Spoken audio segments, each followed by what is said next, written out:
pagpapalain ang mga sponge dyan sa bahay dahil bukod sa panglinis ng plato, marami pang pwedeng paggamitan yan.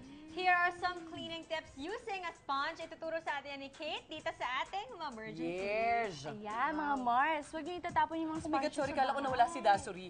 Ito, ang una po natin gagawin is sponge hacks, cleaner windows. So, thank you. Ayan. Ayan. So, paggamit ng cutter, mag-ingat po. So, ika-cut natin siya under, okay? Okay, parang slice lang. Oo. Konting-konting slice Mislit lang. ka lang doon. Hindi masyadong malaki ha, yung tama lang para kasya sa tongs. Like this. Ay, baliktad. Or make sure yung haba din nung ano. Yan. Oo, nung ulo nung tongs. Okay. Para hindi siya malaglag agad. Para hindi na siya maluwag. Tingnan natin ulit yung isa. Yan. Okay. We have the window Sponge cleaner. Oo, So, kunyari, ito yung jealousy. Oo. Yan lang siya in between. mo na lang Opo. Ay, ang galing yan. Hindi na mahirap. Pwede ka ito gawin sa bahay. Actually, papakabit kaming jealousy. Yan. Para magamit Gusto mo lang yung magamit tongs mo and yan. sponge. Yes, smart Ayan. to.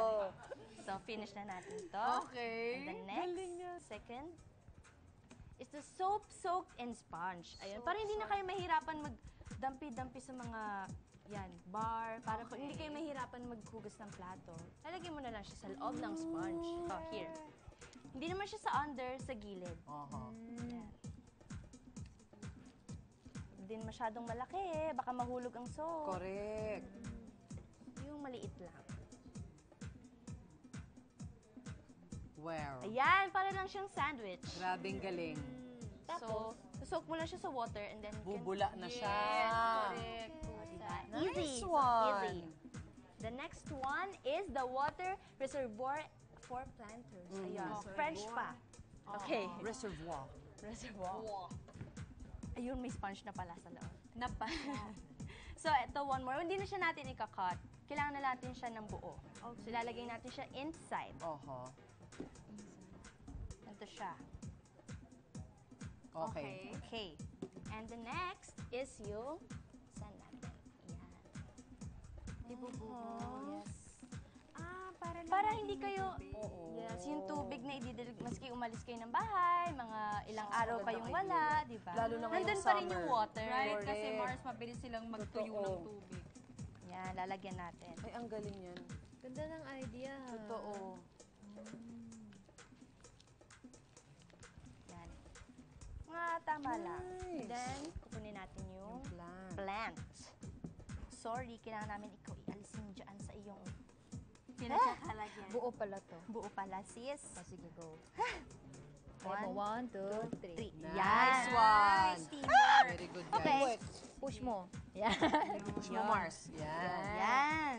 So, pag diniligan nyo siya, ma-absorb ng sponge. So, kahit umalis kayo ng bahay, kahit hindi nyo siya madiligan, meron pa rin siyang water. Kasi nag-a-absorb siya ng water.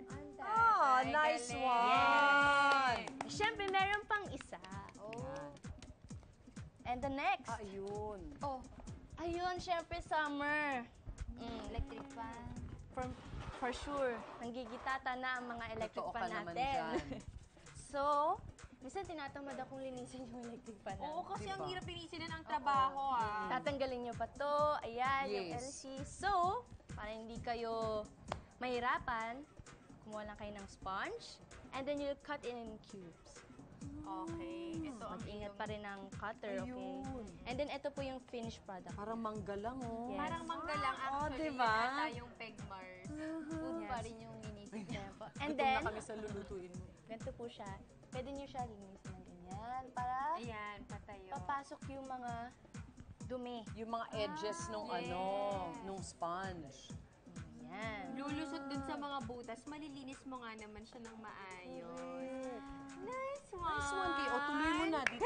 Sige, konti na lang. Halika mo. Thank you, Kate. Ayun, thank you po. Ang ganda, favorite ko yata to. Baba muna natin. Oo, ang galing. Ang dami. Tapos ang daling linisan yan, Mars. Di ba? Oo. Ima-microwave mo lang yan. Mismo. Malilinis na.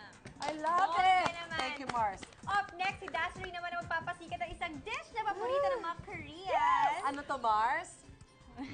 Korean steamed egg. Love it. Exciting, sounds yummy. Tikman na natin yan sa pagbabalik ng Mars!